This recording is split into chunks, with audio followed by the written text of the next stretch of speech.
Vamos conversar um bocadinho? Abram de volta no Salmo número 145 e no verso número 4.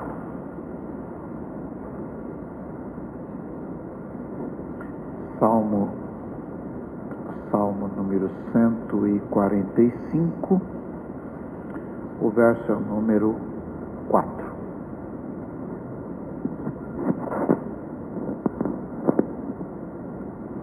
Ok?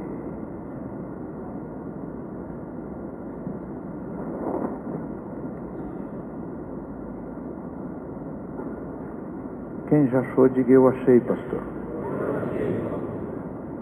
Então vamos lá, 1, 2, 3.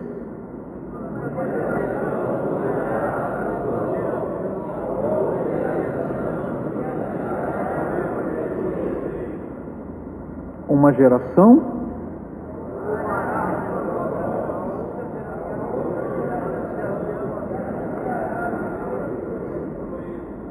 muito bem. Meus irmãos, todas as construções, todas elas possuem portas. Portas que sejam maiores ou menores. Através das portas, a gente entra ou sai de um ambiente. Precisamos ficar espertos, atentos às portas que estão à nossa frente. Costumo dizer aos obreiros, os mais jovens, que eu não arrombo porta, nunca. Mas se Deus abre a porta, eu entro por ela. E não tem quem faça a gente não entrar pela porta que Deus abre. Paulo, no capítulo 16 da carta aos Coríntios, verso 8, ele diz assim: ficarei, porém, em Éfeso até o Pentecostes. Por quê? O que Paulo diz? Uma porta grande e eficaz se me abriu, e há muitos adversários. Duas coisas para a gente pensar. Se Deus abriu a porta, por que eu tenho que ficar preocupado com o adversário? Porque se Deus abriu a porta, Ele é capaz de me fazer entrar na porta que Ele abriu. Às vezes a gente fica tão preocupado com o adversário que esquece de entrar na porta. Olha aí para o seu colega e diga: entendeu essa? Às vezes a gente fica tão preocupado com os adversários que a porta está na frente e o adversário fica do lado, mostra a língua, faz careta, e a gente vai e quer revidar e vai perdendo tempo com ele, perde tempo com ele, e a porta está ali. Mas vai chegar uma hora que a porta fecha, e aí você pode até ganhar a briga com o adversário, mas perdeu o principal. Chacoalhe o vizinho e diga: fica esperto. A principal de todas as portas é a porta da salvação. E a gente deve entrar por ela, porque é o único jeito de chegarmos a Deus. Jesus disse que Ele é o caminho, a verdade e a vida, e ninguém vai ao Pai se não for por intermédio dele. Livro de Lucas, capítulo 13, verso 23. Um homem perguntou para Jesus: Senhor, são poucos os que se salvam? Qual foi a resposta? O que vocês acham? Tem muita gente salva ou pouca gente salva?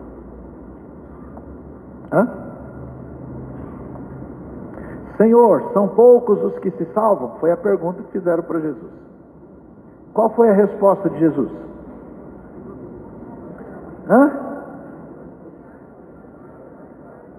Mais ou menos assim, ó: cuida da tua vida, rapaz.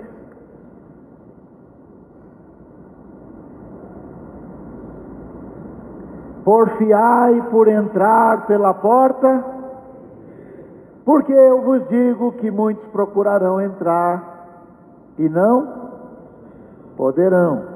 Quando o pai de família se levantar e fechar a porta, começardes a estar de fora a bater a porta, dizendo: Senhor, Senhor, abre-nos. Respondendo ele, vos disser: não sei de onde vós sois. Então começareis a dizer: temos comido e bebido na tua presença, e tu tens ensinado nas nossas ruas.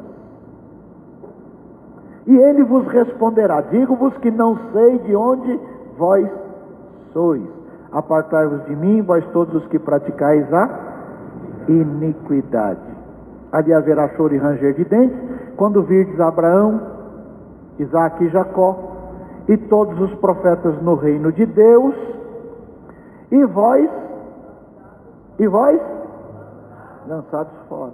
E virão do oriente, do ocidente, do norte e do sul, e assentar-se-ão à mesa no reino de Deus, e eis que derradeiros há que serão primeiros, e primeiros há que serão derradeiros. Então, o início da conversa é: Senhor, muita gente se salva, porque tem um punhado de gente preocupado muito com os outros, e esquece dele.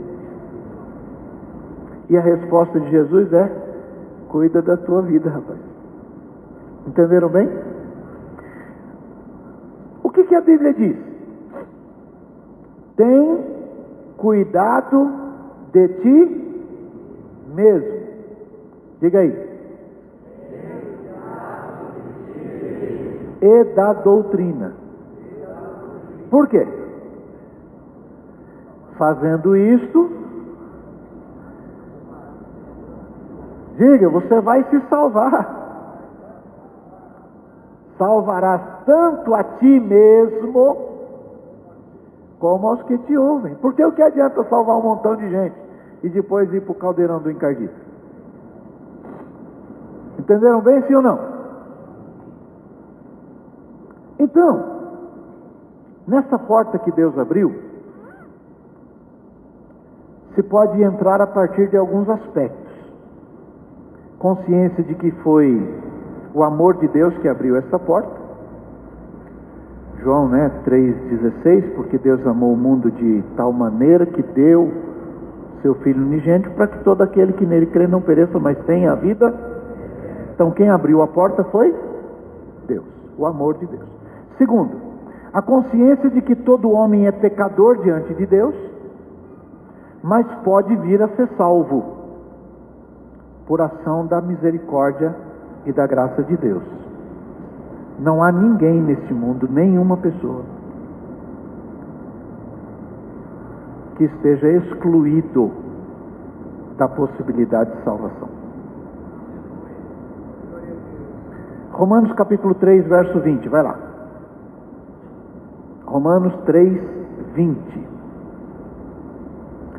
Está escrito assim: por isso, nenhuma carne será justificada diante dele pelas obras da lei, porque pela lei vem o conhecimento do pecado.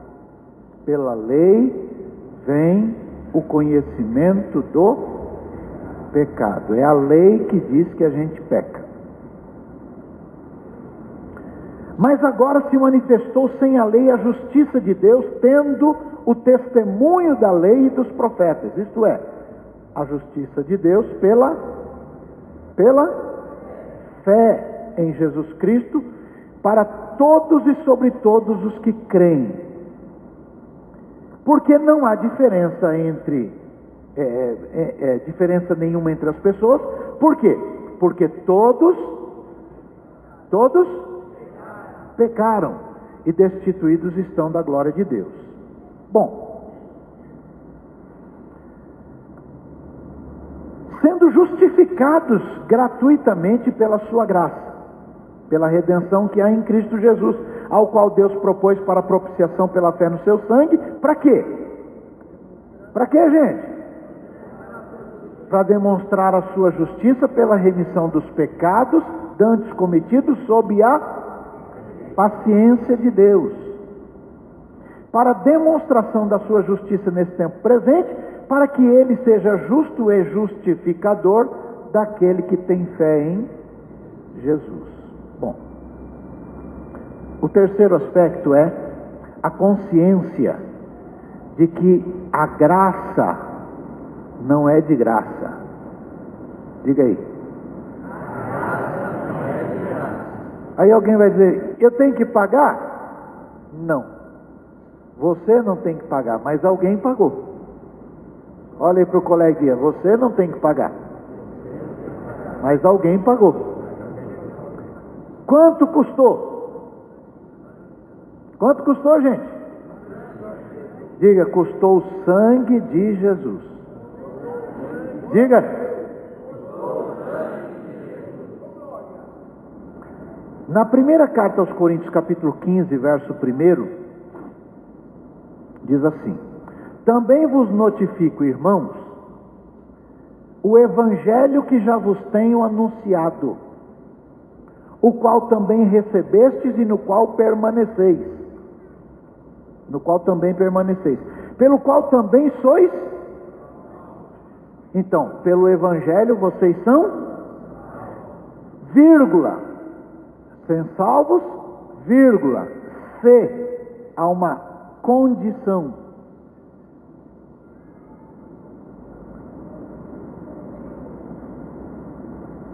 Vocês são salvos se o quê? Se o retiverdes o quê? O evangelho, assim como o tenho anunciado, se não é que crestes em vão. Por quê? Primeiramente vos entreguei o que também recebi, que Cristo morreu por nossos pecados, segundo as Escrituras, que foi sepultado e que ressuscitou ao terceiro dia, segundo as Escrituras, e que foi visto por Cefas e depois pelos 12, depois foi visto uma vez por mais de 500 irmãos, dos quais vive ainda a maior parte, mas alguns já dormem também. Depois foi visto por Tiago, depois por todos os apóstolos, e por derradeiro de todos me apareceu a mim, como um abortivo, porque eu sou o menor dos apóstolos, que não sou digno de ser chamado apóstolo, pois que persegui a igreja de Deus, mas pela graça de Deus sou o que sou, e a sua graça para comigo não foi vã, antes trabalhei muito mais do que todos eles, todavia não eu, mas a graça de Deus que está comigo. Então, ou seja eu, ou sejam eles, assim pregamos e assim haveis crido. É mais ou menos dizer assim: não importa quem prega, o importante é o que se prega. Diga aí.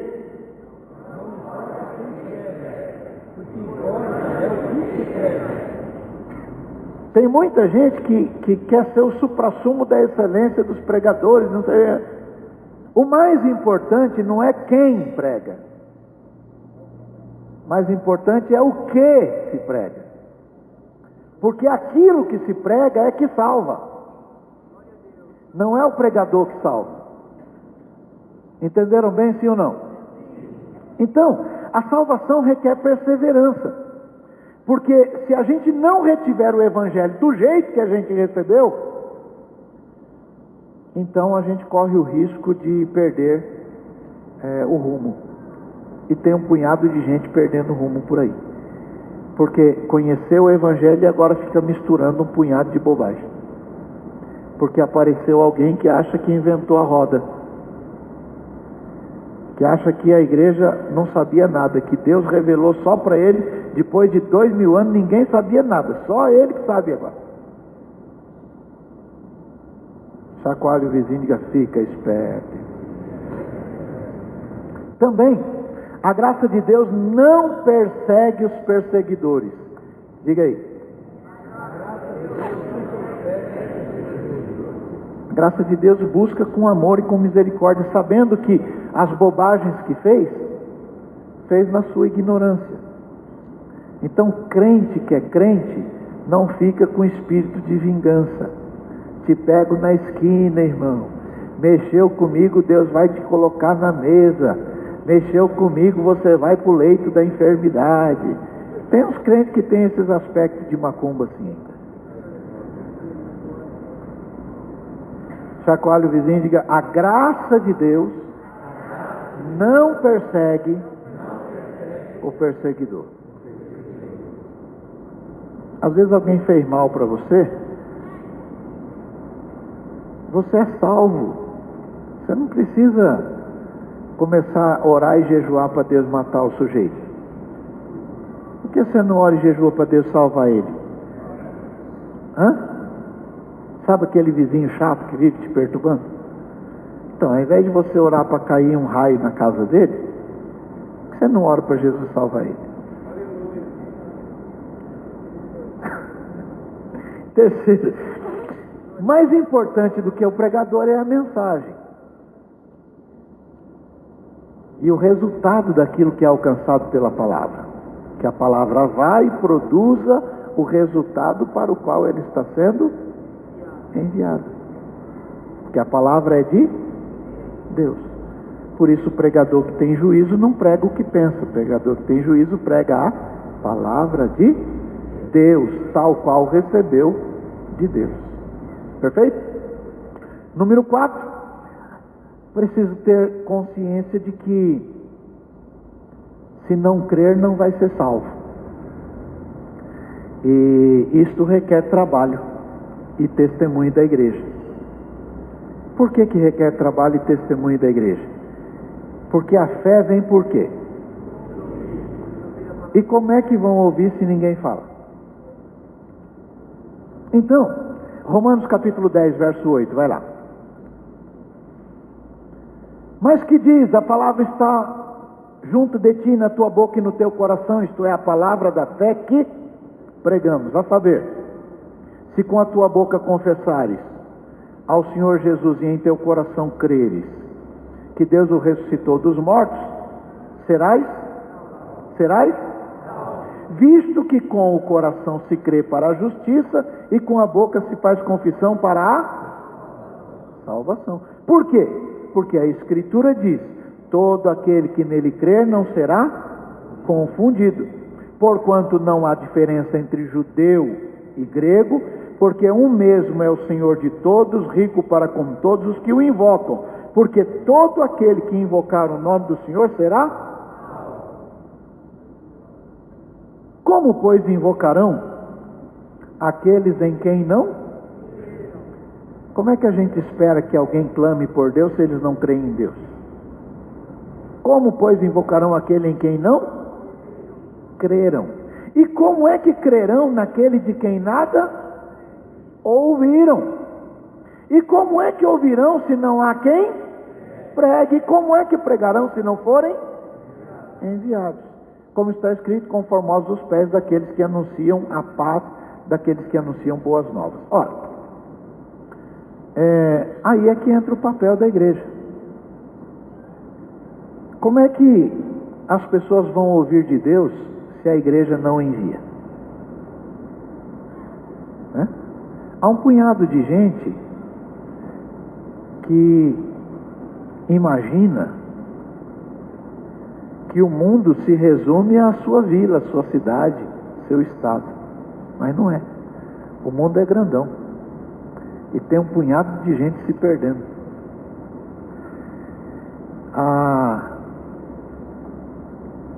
Um doido entrou numa igreja romana lá na França e arrancou a cabeça do padre.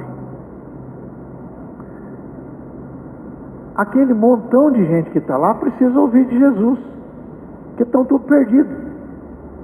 E tem gente lá pregando. E para manter eles lá, a gente tem que cuidar daqui. Dá uma olhada no vizinho e diga: você já parou para pensar que você pode fazer um pouquinho mais por isso? Como é que pregarão se não forem enviados? Não é? Então, é preciso ter a consciência de que a porta da salvação, que foi proporcionada pela graça de Deus, é o único meio de acesso ao Pai. E essas pessoas, para terem acesso ao Pai, precisam crer. E como é que vão crer? Se não há quem pregue. E como é que vão pregar se não tem quem envie? Então, Efésios, capítulo 2, verso 8. Porque pela graça sois salvos por meio da fé, isto não vem de vós, é dom de Deus, não vem das obras para que ninguém se glorie. Então, em certa ocasião, o Senhor, pelo ministério do profeta Ezequiel, advertiu que quando se entra no lugar de adoração verdadeira, a gente não pode voltar para trás. Porque retroagir ao passado é muito complicado. Então, era uma questão de logística, né? Está lá no capítulo 46 de Ezequiel, dá uma espiadinha lá, verso 9. Dizia assim: quando o povo vier perante a face do Senhor para adoração, para solenidade, aquele que entrar pelo caminho do norte tem que sair pelo sul, e o que entrar pelo sul tem que sair pelo norte. Em outras palavras, não vai ficar tentando voltar que vai dar rolo, vai atrapalhar os outros. É mais ou menos assim, segue em frente. Porque há um punhado de gente que para no meio do caminho. E aí nem entra e nem deixa o outro que está tentando entrar chegar. Não é isso que está lá no livro de Mateus, capítulo 23? Há um grupo de gente que é fariseu, que é hipócrita, que é gente esquisita, que nem entra e nem deixa os outros entrar. Não é? Então, isso é tão grave que valeu a intervenção do Espírito Santo para relembrar os irmãos da igreja primitiva pelo ministério do apóstolo Pedro. Vai lá na segunda carta de Pedro, capítulo 2, o verso 17. Acharam? Segunda carta de Pedro, capítulo 2, verso 17. Pedro está falando de um grupo de pessoas que às vezes se infiltra. Ele diz assim: estes são fontes sem água. É gente que não dá nada em lugar nenhum. Onde passa, não dá fruto, não vira. São fontes sem água. Nuvens levadas pela força do vento, para os quais a escuridão das trevas eternamente se reserva. Por quê? Falando coisas muito arrogantes, de vaidades, coisas que passam, engodam, enganam, ludibriam, com as concupiscências da carne e com dissoluções, aqueles que estavam se afastando dos que andam em erro. Então a pessoa estava se afastando do erro, aí vem a gente, começa a falar bobagem e ele volta para o erro. Bom, prometendo-lhes liberdade, sendo eles mesmos servos ou escravos da corrupção. Por quê? De quem alguém é vencido, do tal se faz também servo ou escravo.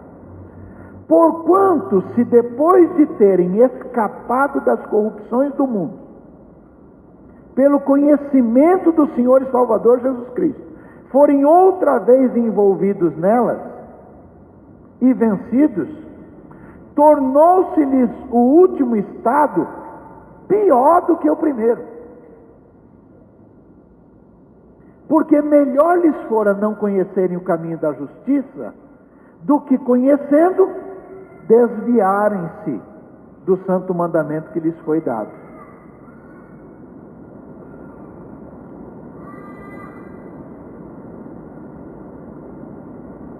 Deste modo, sobreveio-lhes o que por um verdadeiro provérbio se diz.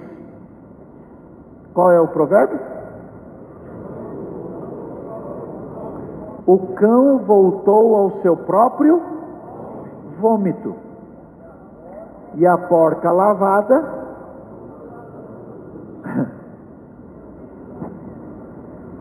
então, melhor não ter conhecido do que, tendo conhecido, voltar aquela prática ruim do passado.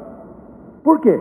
Porque é como um cachorro que vomita, depois vai comer o que vomitou. Ou como uma porquinha linda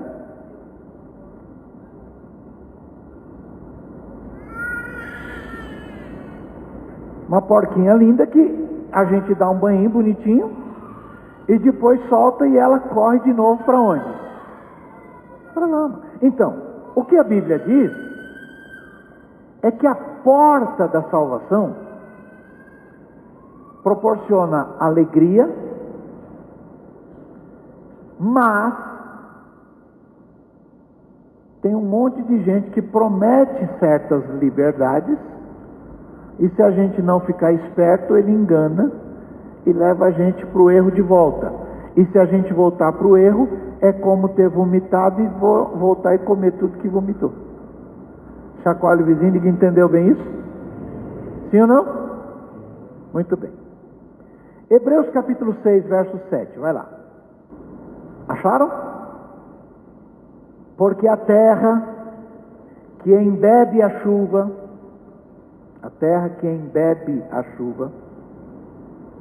que muitas vezes cai sobre ela e produz erva proveitosa para aqueles que, por quem é lavrada, recebe a bênção de Deus. Então diga, a terra que embebe a chuva, produz erva proveitosa. Para quem? Para o agricultor, para o lavrador. Esta terra recebe o quê? A bênção de Deus. Mas a outra terra, que também recebe água, mas que produz espinhos e abrolhos, é o que, gente? Reprovada. E está perto do quê? As duas terras recebem água. Só que uma terra produz coisa boa e a outra terra produz coisa ruim. Essa que produz coisa boa é abençoada. Aquela que produz coisa ruim está próxima do quê? Da maldição. O seu fim é o quê? Ser queimada. Mas de vós. Então, peraí. Ele está falando que tem uma terra que recebe água e produz coisa boa. Tem uma terra que recebe água e produz coisa ruim. Essa que produz coisa ruim está próxima da maldição e prestes a ser queimada. Mas de vocês, que recebe a chuva, que é abençoado por Deus, que tem a graça de Deus, de vós, amados, esperamos o quê? Esperamos o quê, gente? Coisas melhores, vírgula, coisas que acompanham a salvação. Ainda que assim falamos. Por quê? Porque Deus não é injusto para se esquecer da vossa obra, do trabalho, da caridade para com o seu nome. Você vem mostrando quando você serve aos irmãos e continua servindo. Ora, de você que é crente, não se espera a mesma coisa daquele que não produz nada. Chacoalha o vizinho e diga, está entendendo isso? Sim ou não? Então, a chuva de Deus cai sobre todo tipo de solo. Se alguma terra que produz coisa boa ficar pensando, ninguém me vê, aqui está o lembrete de Deus. Deus não é injusto. Se você anda direitinho e ninguém vê, Deus não é injusto. Deus não vai esquecer daquilo que você faz. Abraça aí o seu colega e diga, entendeu isso? Deus não é injusto. Os homens são injustos, mas Deus não é. Entenderam bem, sim ou não? Bom, por vezes na jornada da vida, a gente precisa passar por momentos complicados, difíceis. Mas é necessário passar por eles, porque tudo tem um propósito. Tudo. Certamente o Senhor vai dar resposta. Livro de Isaías, capítulo 62. Vai lá. Isaías 62,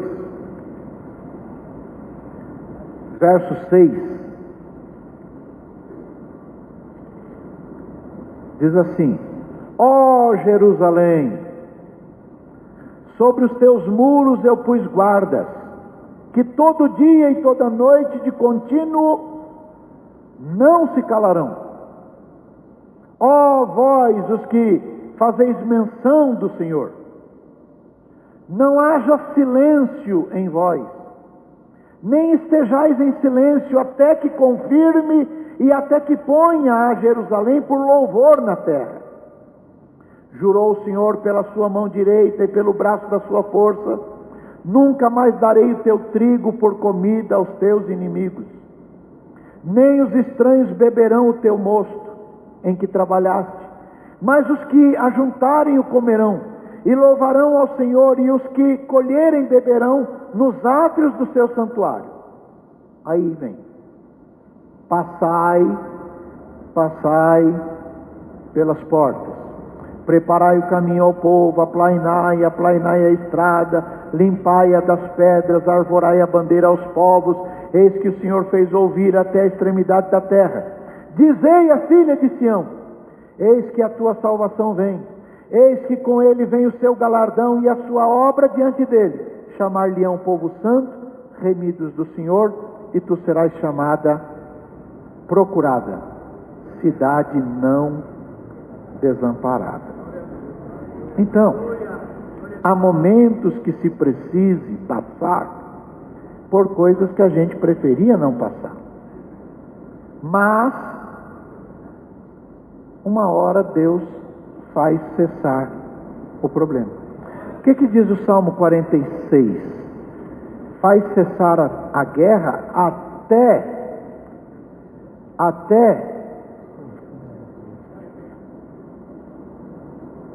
verso 9 do Salmo 46. Ele faz cessar as guerras até o fim da terra, quebra o arco, corta a lança e queima os carros no fogo. Então, se aquiete, porque se Deus te fez passar por alguma porta que parece desconfortável, Ele vai cuidar de você e você não vai se perder.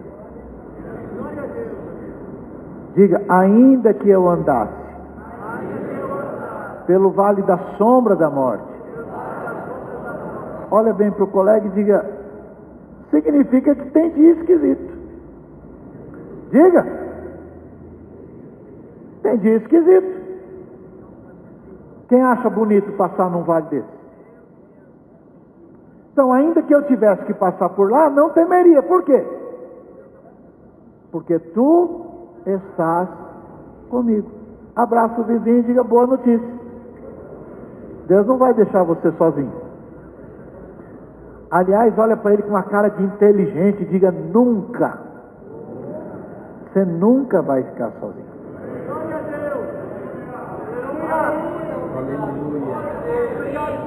Tem um hino que a gente canta aqui na igreja: ó não, nunca me deixou na tempestade ou na paz.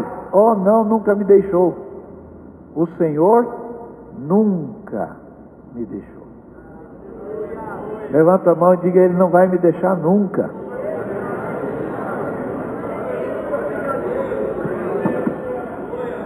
Então, se alguém no passado explorou você, o Senhor vai fazer de você um exemplo do que é ser abençoado. Entenda que foi necessário. E Deus então vai cuidar de resolver todo esse problema. Então, por esta razão é que o Espírito Santo inspirou o salmista, e ele diz que a gente tem que entrar pelas portas que Deus nos dá, sempre com louvor, e nos atos dele sempre com hinos. Então, às vezes Deus nos faz andar só para enxergar que Ele está agindo. Lembra lá do Ezequiel 47.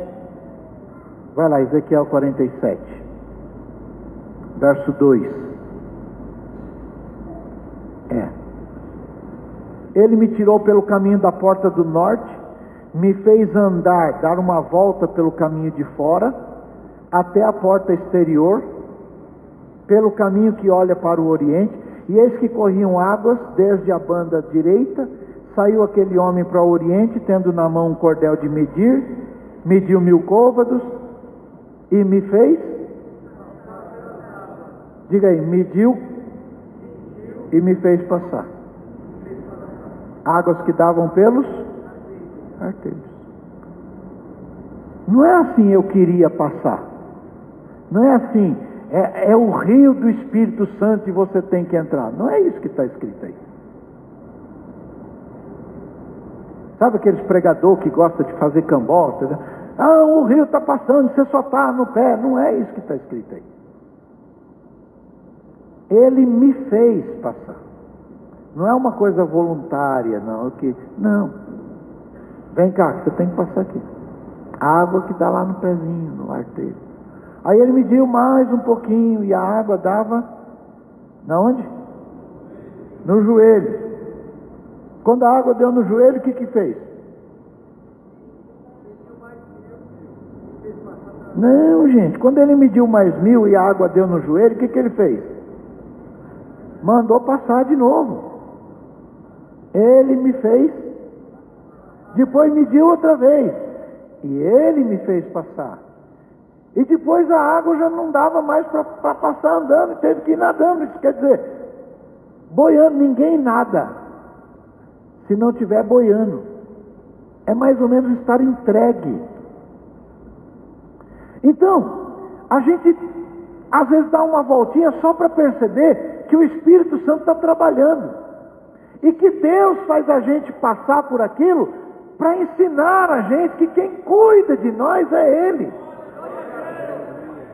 Nós não somos abençoados porque a gente é tão bom que obriga a Deus a nos abençoar. Não é isso não. Nós não somos tão abençoados porque a gente faz as coisas e depois bota o dedo na cara de Deus dizendo, olha, eu fiz, agora o Senhor é obrigado a fazer. Não!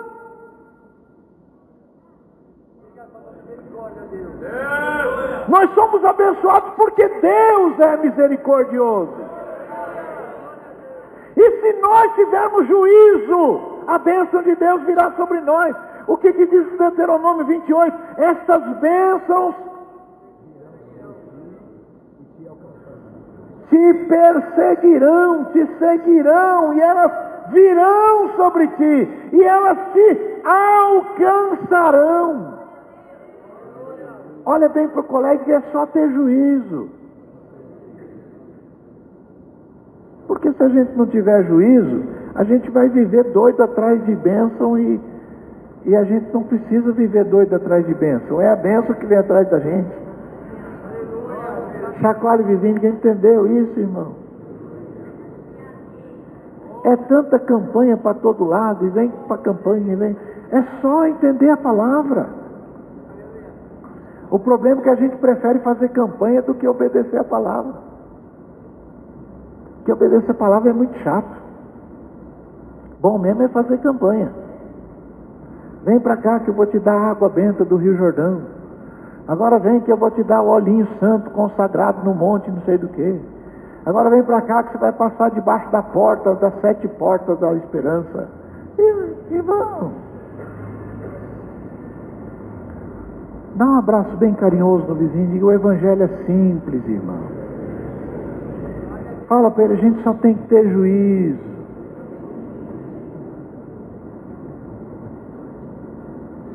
Segunda carta de Pedro, capítulo 2.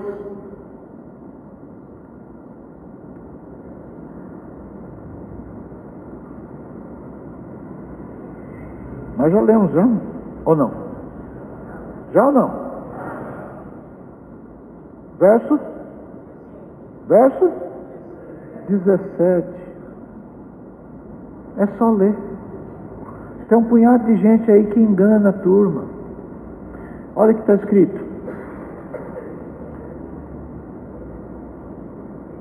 engodam, falando palavras arrogantes, engodam com concupiscências da carne, com dissoluções daqueles que estavam se afastando, dos que andam em erro, prometendo liberdade, sendo eles mesmos servos da corrupção. Chacoalha o vizinho, já fica esperto, irmão. Então, por essa razão, o Espírito Santo usou o nosso irmão Davi, e é disso que eu quero gastar o próximo tempo para falar com os irmãos. Voltam no Salmo 145.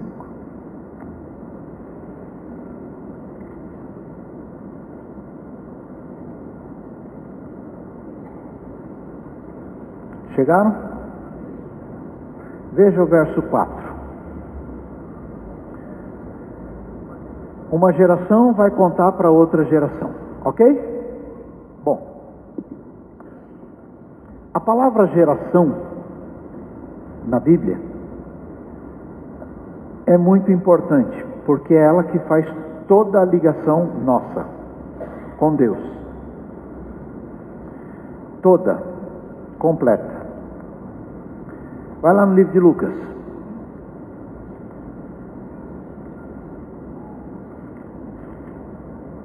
Acharam?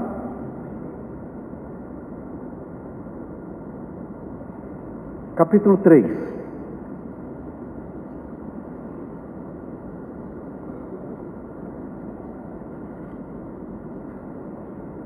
Evidente que eu não vou pedir para vocês lerem tudo que está aí.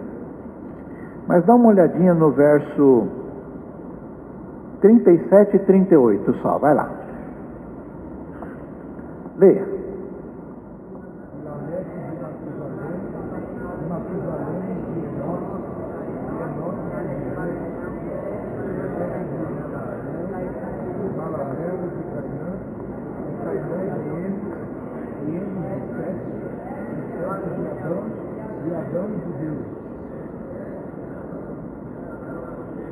Olha para o colega e diga esquisito, né? Bom, se você começar aí no verso 23, diz que esse é o livro da geração de Jesus, certo? E aí ele vem falando dali para trás. Deiró, filho de Deiró e Toninha. O Deiró que é filho do Manuel e da Maria do Carmo. Ah, que foi, e vai chegando até chegar em Adão.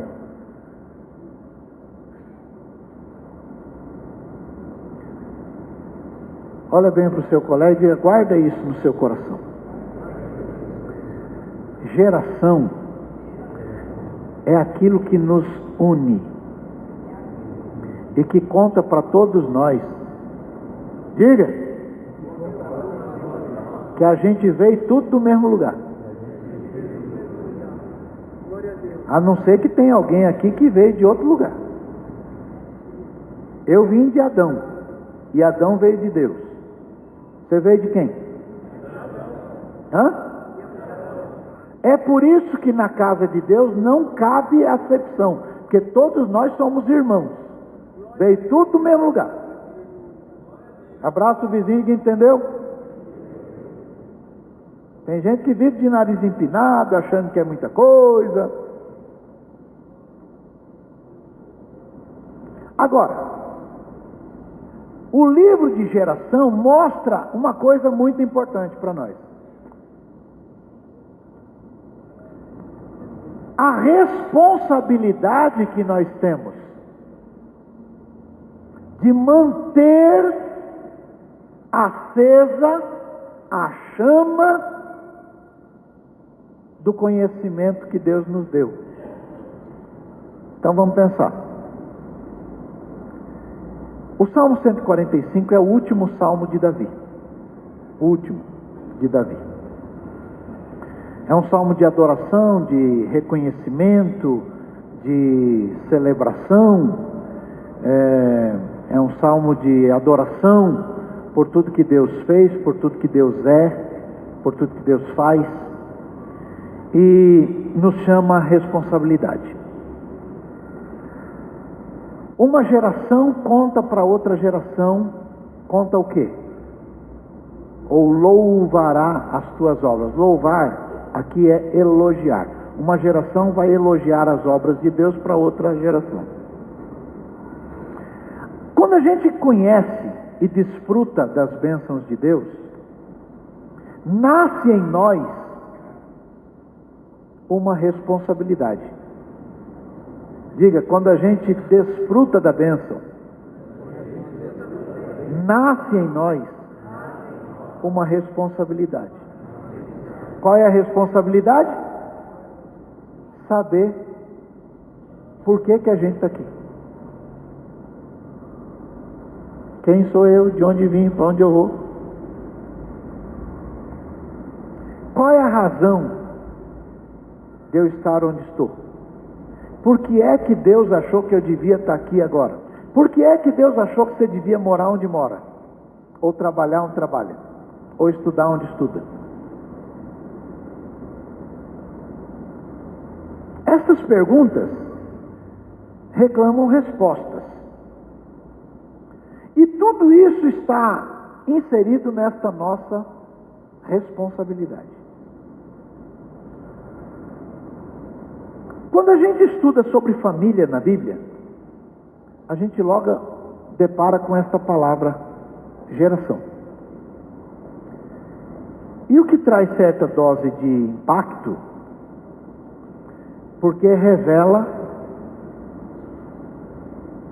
que se a gente não cuidar bem da geração, a gente vai ser cobrado depois. Então, ser responsável é agir com lisura com as obrigações que temos. Isso é ser responsável. É cumprir o papel, como por exemplo, pagar as contas, fazer as lições de casa, finalizar as tarefas que começa. Tem gente que nunca acaba nada que começa. Evita problema, né? Há um livro chamado O Pequeno Príncipe. Quem já leu esse livro? Eu recomendo que, se você não leu, leia. Aí alguém diz, mas é infantil. Mas eu acho que você devia ler esse mesmo. Quem escreveu este livro foi um francês chamado Antoine de Saint-Exupéry. Esse livro foi publicado pela primeira vez nos Estados Unidos em 1943. Ele já foi traduzido para 160 países, 160 idiomas. Se tornou o terceiro livro mais traduzido do planeta. Esse livro é poético e filosófico. Por que eu estou falando dele? Porque tal qual C.S. Lewis é um pastor, ele criou um filme chamado As Crônicas de Nárnia. Quem já ouviu esse?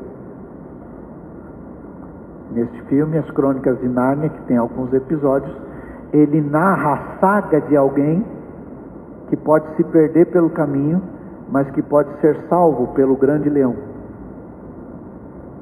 É a forma que o pastor C.S. Lewis encontrou de atingir uma grande massa de jovens, de adolescentes que não tinham mais condição de ouvir o Evangelho, porque já não acreditavam em mais ninguém.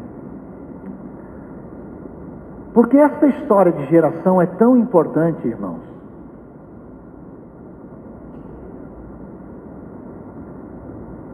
que aquilo que a gente faz é mais importante do que aquilo que a gente fala.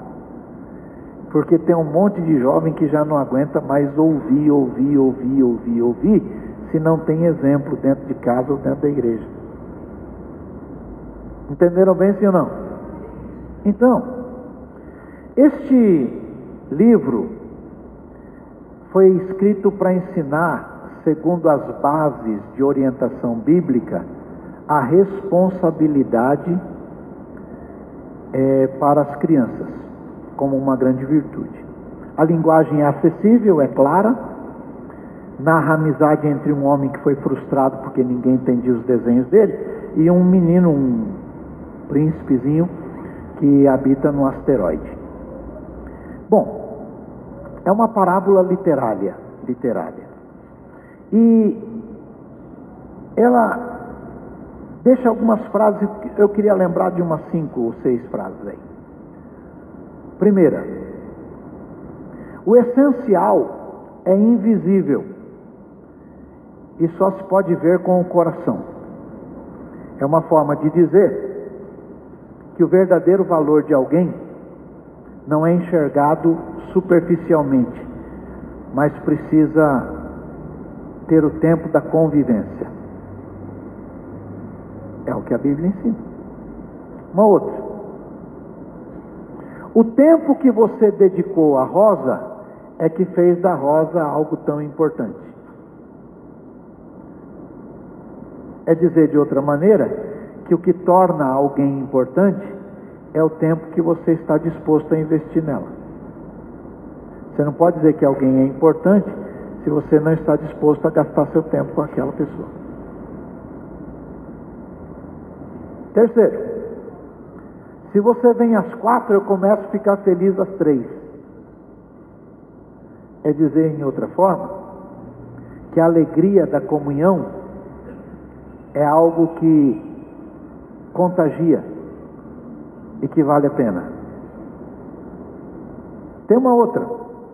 Pessoas são solitárias porque ao invés de construir ponte, constrói muro. É uma forma de ensinar que as obras constituem as atitudes que podem separar alguém ou aproximar alguém. Tem uma outra. É uma loucura odiar todas as rosas porque uma rosa espetou seu dedo. É dizer de outra forma que é insensato generalizar ou julgar alguém por causa ou julgar um grupo por causa de um indivíduo. Então, uma outra, né? Tu te tornas eternamente responsável por aquele a quem você cativa. Se você cativa alguém, você se torna responsável por aquele alguém para sempre. Essas pequenas frases ensinam coisas que a Bíblia ensina e que os jovens não têm mais paciência de ouvir. Da mesma forma que C.S. Lewis encontrou este jeito de anunciar a salvação. Bom, há um poeta pernambucano, eu ganhei um disco com muitas músicas dele, do pastor Josemir. Esse homem pernambucano admirável chama-se Luiz Gonzaga, que a turma chama ele de Rei do Baião. Numa convenção nacional em que eu fui chamado a conversar com os pastores, eu lembrei de uma poesia deste homem. E eu queria lembrar ela para vocês. Pastor, mas hoje é culto. Eu quero lembrar essa aí para vocês. Diz assim: ai, ai, que bom, que bom, que bom que é. Uma estrada e uma cabocla e a gente andando a pé. Ai, ai, que bom, que bom, que bom que é. Uma estrada e a lua branca no sertão do Canindé. Automóvel, ele fala artomóvel. Artomóvel, lá nem se sabe se é homem ou se é mulher. Quem é rico, anda de burrico, mas quem é pobre anda a pé. Mas o pobre vê nas estradas o orvalho beijando a flor. Vê de perto o galo carpina, que quando canta muda de cor. Vai molhando os pés no riacho, que água boa, Nosso Senhor. Vai olhando coisa a gramé, coisa que, para modo de ver, o cristão tem que andar a pé.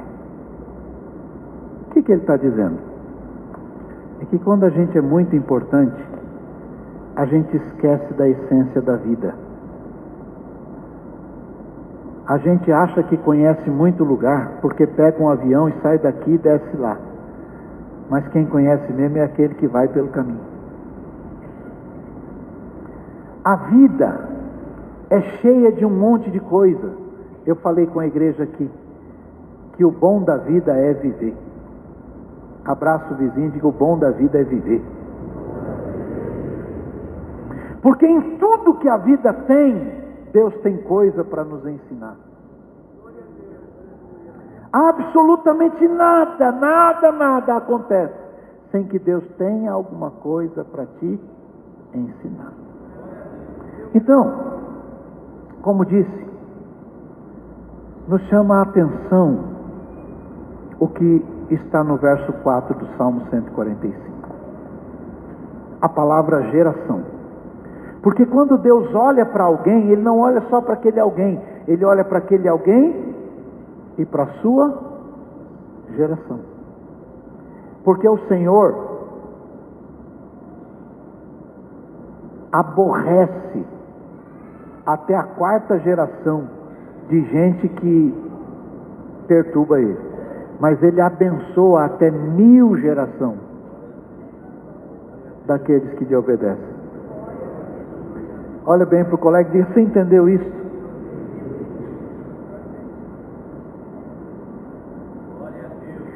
O Senhor visita a maldade dos filhos, ou dos pais nos filhos, até a 3ª e 4ª geração. Mas o Senhor abençoa até 1000 gerações.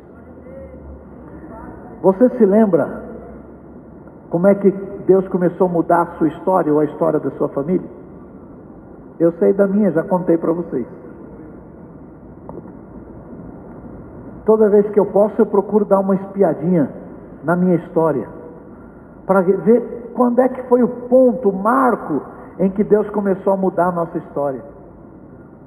Por que você não veja isso?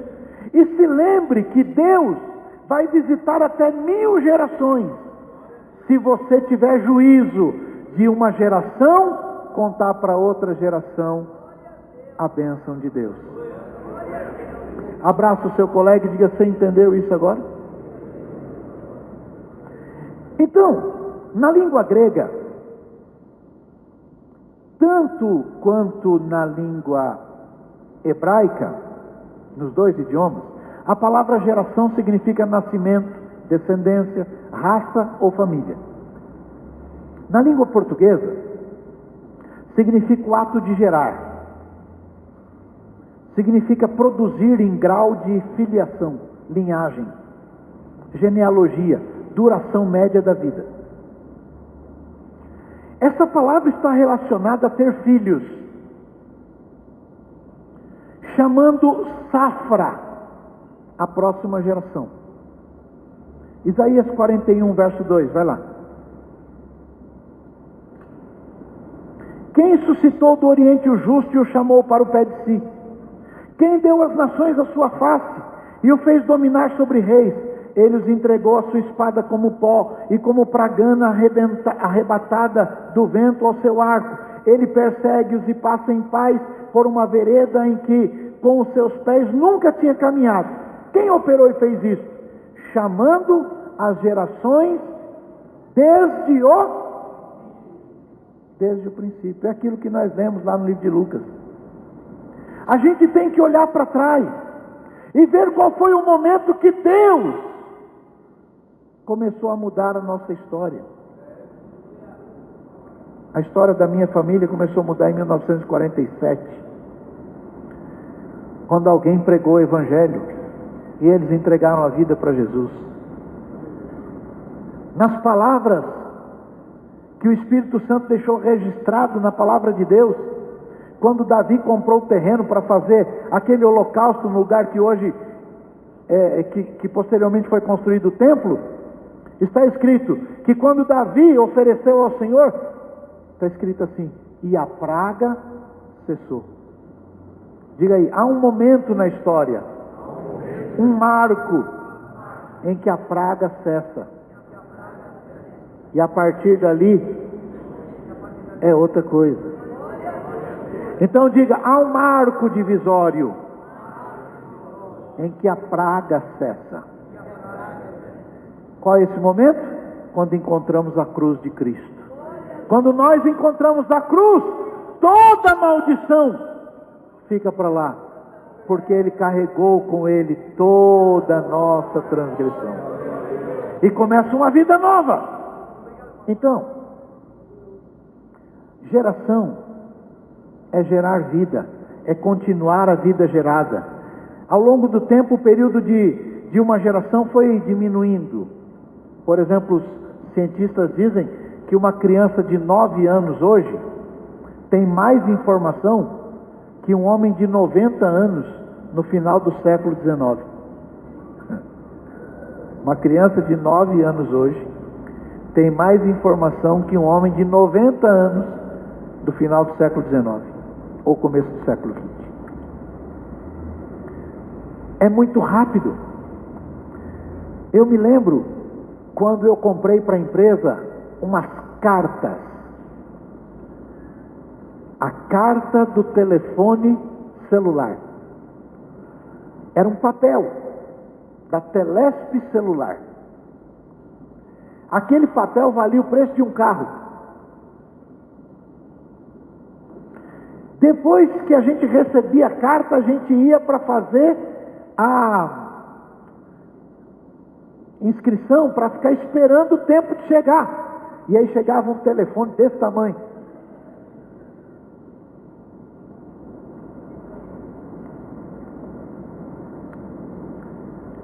Hoje a gente parece que não vive sem celular. Você já parou para pensar como vai ser a sua vida sem um celular?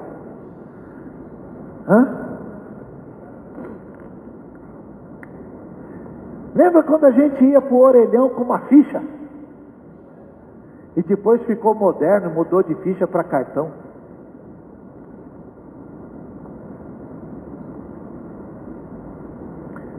É muito rápido. Eu estou aqui falando, e do outro lado do mundo, alguém pode estar acessando aquilo que estamos falando em tempo real. É muito rápido. E se nós não tivermos cuidado, a próxima geração se perde. E muita gente está se perdendo porque não tem exemplo. Há pais que dizem, meu filho não ora. O filho não ora porque nunca vê o pai orando. Há pais que dizem, meu filho nunca lê a Bíblia. Nunca lê a Bíblia porque nunca vê o pai lendo. Na verdade, quando ouve o pai ou a mãe falar, ouve o pai ou a mãe falar coisas ruins do que aconteceu aqui ou ali. E eu me reporto então à frase do Pequeno Príncipe. Se uma rosa espetou seu dedo, você não pode dizer que toda rosa é ruim. Se alguém na igreja não foi legal com você, não significa que a igreja não é legal. Então, o aceleramento do desenvolvimento da informação não exclui a necessidade de nós passarmos à próxima geração aquilo que o Senhor deu para nós. Temos a influência da geração passada, ou não? Temos ou não temos? Eu tenho uma foto que está o meu pai e o meu pastor junto. Essa foto eu guardo com muito carinho. Eu a chamo de minha referência, o meu pastor e o meu pai. Você provavelmente tenha uma referência. E aí eu venho te fazer uma pergunta: que tipo de referência você é para a próxima geração? O que é que a próxima geração está recebendo de você? Aí você vai dizer, mas eu vivi uma vida torta. Mas você encontrou Jesus agora? A praga cessou. A partir daí, vida nova. Bom, a família vive atualmente uma crise de papéis entre homem e mulher. Pessoas que se perderam em seus papéis por causa de alguns movimentos passados, a ponto de haver conflito. E acerca da vida espiritual também se percebe esse mesmo problema. Por que isto? Quando a Bíblia fala sobre submissão, parece uma palavra assustadora, mas na verdade é uma palavra libertadora. Porque estar submissão é estar sob a missão. Há uma missão e há alguém que está sob esta missão. Então, o marido tem uma missão e a mulher tem uma submissão desta missão. Então, a mulher só se perde nos seus papéis porque o marido deixa de entender qual é o seu papel na sua missão. Por isso, submissão, nesse sentido, é libertador. Por que libertador? Porque obriga o homem a ser homem. Quando o homem não é homem, a mulher quer tomar o papel do homem. Chacoalho o vizinho que entendeu? Só de ampassão. Não é o assunto de hoje. Então, acerca da vida espiritual, a gente percebe também esterilidade. E por que esterilidade? Porque muitos já não geram mais. E por que não geram mais?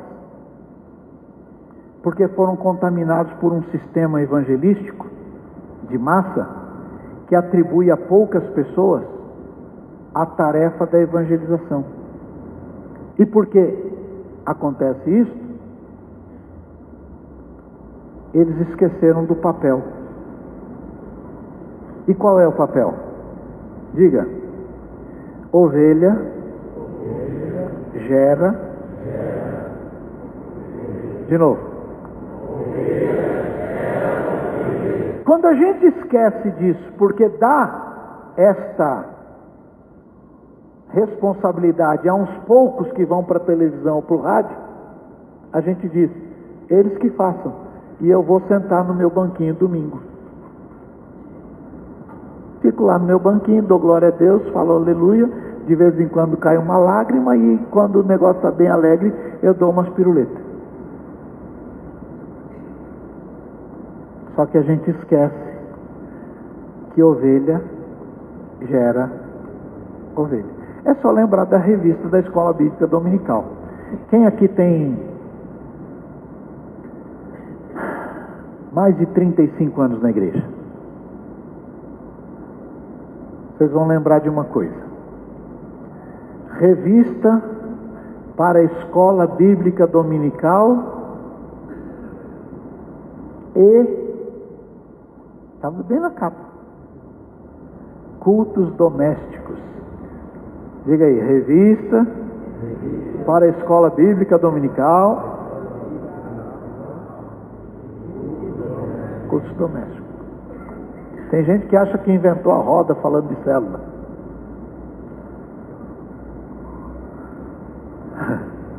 Por que tinha isso? Porque o crente que entregava a vida a Jesus ficava tão empolgado com aquilo que ele queria que outras pessoas também conhecessem Jesus. O que ele fazia? Juntava todo mundo na beirada da mesa, arrumava um bolinho de fubá, um chazinho, convidava os amigos, parentes, pegava aquele texto da escola dominical, conversava. Quando tinha 10 pessoas, dizia, já temos 10. Aí avisava alguém da igreja, que normalmente o dirigente de congregação era cooperador, ensinava lá, aí dizia assim, já tem 10, já pode alugar um salão. Alugava um salão, cabia 12, 13, 14 cadeiras. Começava a congregação. Olha bem para o colega e diga, ovelha que gera ovelha. Mas a gente esqueceu disso. A gente vê alguém perdido e a gente esquece de falar que Jesus pode salvar. A gente vê alguém se arrebentando e a gente esquece de dizer que Jesus pode transformar a vida dele, que Jesus restaura o casamento, que Jesus restaura as alianças, que Jesus dá saúde de volta, que Jesus transforma aquele que está perdido, que Jesus dá graça àquele que não tem força, que Jesus levanta aquele que está caído, que Jesus pode o que ninguém mais pode. Chacoalhe o vizinho e diga: uma geração conta para outra geração. Só que a gente esqueceu de contar. Então, quando a gente é salvo por Jesus, a gente aprende acerca da geração, porque a Bíblia Sagrada nos informa, né, que nós fomos gerados uma vez, mas fomos gerados de novo. Vai lá na primeira carta de Pedro, capítulo 1, verso 3. Bendito Deus e Pai de nosso Senhor Jesus Cristo, que segundo a sua grande misericórdia nos gerou de novo. Nos gerou de novo para quê? Para uma viva esperança pela ressurreição de Jesus Cristo dentre os mortos, para uma herança incorruptível, incontaminável e que se não pode murchar, guardada nos céus para vós, que mediante a fé estáis guardados na virtude de Deus para a salvação, já prestes a se revelar no último dia, no último tempo, em que vós grandemente vos alegrais, ainda que agora importa, sendo necessário, que sejais por um pouco contristados com várias tentações, para que a prova da vossa fé, muito mais preciosa do que o ouro, que perece e é provado pelo fogo, se ache em louvor e honra e glória na revelação de Jesus Cristo, ao qual não havendo visto, amais, no qual vos alegrais com gozo inefável e glorioso, alcançando o fim, o objetivo. Esse é o nosso objetivo. Da qual salvação inquiriram e trataram diligentemente os profetas que profetizaram da graça que vos foi dada, indagando que tempo ou que ocasião de tempo o Espírito de Cristo que estava neles indicava anteriormente, testificando os sofrimentos que a Cristo haviam de vir e a glória que se lhes havia de seguir, aos quais foi revelado que não para eles mesmos, mas para nós eles ministravam estas coisas, que agora vos foram anunciadas por aqueles que pelo Espírito Santo, enviado do céu, vos pregaram o Evangelho, para as quais coisas os anjos desejam bem atentar. Vai lá no verso 23. Sendo de novo gerados, não de semente corruptível, mas de incorruptível pela palavra viva e que permanece para sempre. Porque toda a carne é como erva, e toda a glória do homem como a flor da erva. Secou-se a erva, caiu a sua flor, mas a palavra do Senhor permanece para sempre. E esta é a palavra que entre vós foi evangelizada. Esta palavra deve ir para a próxima geração. Então, o Salmo 145 aponta esta nossa responsabilidade. Olha bem para o colega e diga: temos uma grande responsabilidade.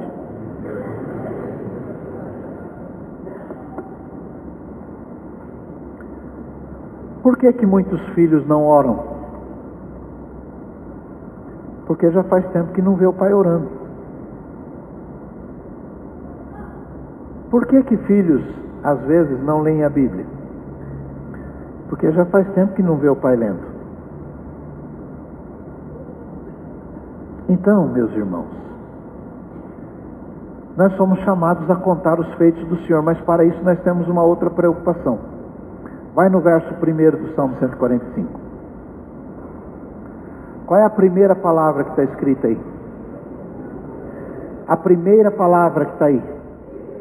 Diga: eu. Diga: eu. Diga: a responsabilidade é minha,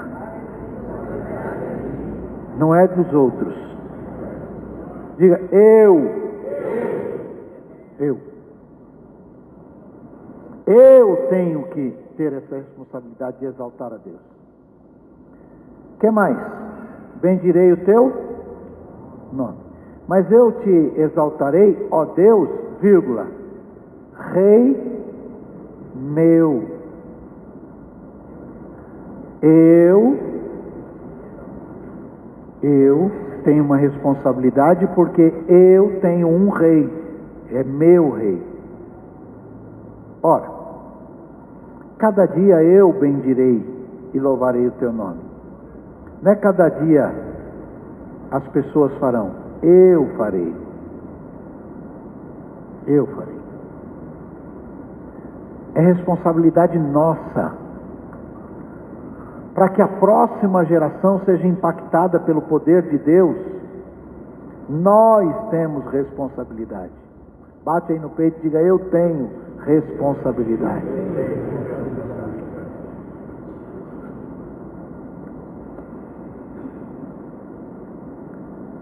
Uma geração contará a outra geração os grandes feitos do Senhor. E esse é o maior propósito da nossa existência. E aí você vai perguntar: o que é que eu tenho que contar, pastor? Pergunta aí, velho. Tem um montão de coisa. Mas aí no Salmo, ele separa 4 coisinhas. Vai aí no verso 4, 5 e 6. Nós temos que contar o esplendor e a glória e a majestade de Deus. Uma geração vai louvar, vai elogiar as obras de Deus.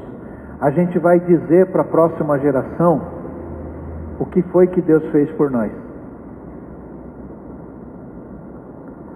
Procura dizer para os teus filhos como era a tua vida antes de Jesus. E o que foi que esta obra maravilhosa de Deus fez na tua vida.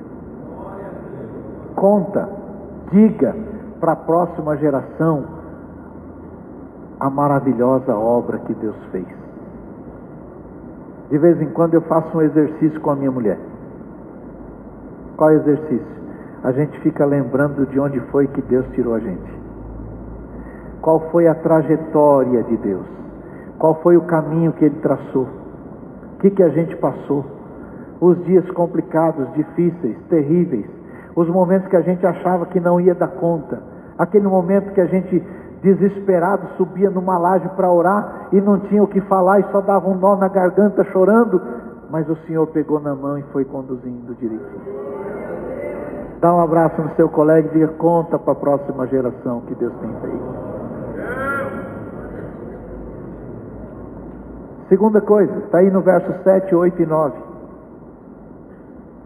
A gente tem que contar a bondade de Deus. Como Deus é bom. Como Deus é bom. Se Deus não fosse bom, a gente estava lascado, queimando no inferno faz tempo. Deus é bom. Levanta a mão bem alta e diga: Deus é bom. Ele é piedoso, Ele é benigno. Ele tem grande misericórdia. O Senhor é bom para todos. Sabe aqueles dias malucos que você viveu, que você até hoje não sabe como é que saiu daquela? Diga: Deus é bom. Levanta bem alto tua mão e diga: Deus é bom.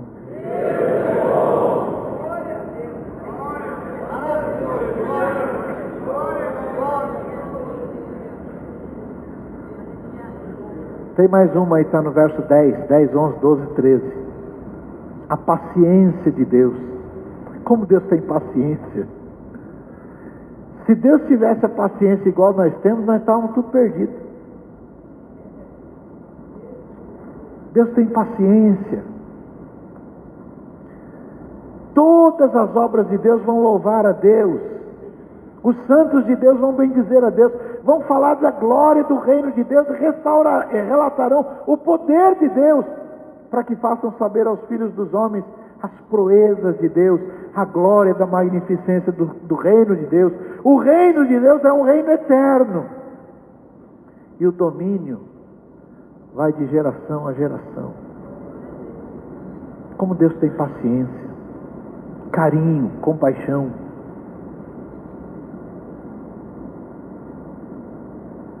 Mas tem mais. No verso 14, 15, 16, mostra o cuidado de Deus, o amor de Deus, o suprimento de Deus. Sabe quando o urubu tem que levar a comida lá na beira do riacho? Olha aí para o seu colega, diga, tem dia. Diga, tem dia que a gente come aquele suprimento pingadinho, urubu que leva lá na beirada do riacho. Depois tem outro tempo que vai para a casa da viúva ser sustentado pela viúva. Depois tem outro tempo debaixo da árvore que vem o anjo do Senhor com pão quentinho e água. Olha bem para o colega e diga, Deus é quem dá o suprimento. Ele abençoa o teu trabalho. O Salmo 128 diz, é assim que será abençoado o homem que teme ao Senhor. Comerá do trabalho da sua mão. Feliz será e tudo te irá bem. Abraça o seu colega e diga, Deus cuida de você.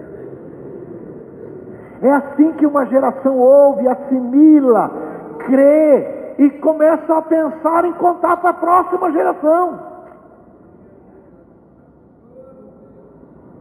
Então, à medida que a gente amadurece, a gente começa a avaliar o nosso estilo de vida. Quando eu tinha 18 anos, eu achava que um homem de 40 era um coroa. Agora que eu estou beirando 50, eu acho que quem tem 70 está na flor da idade.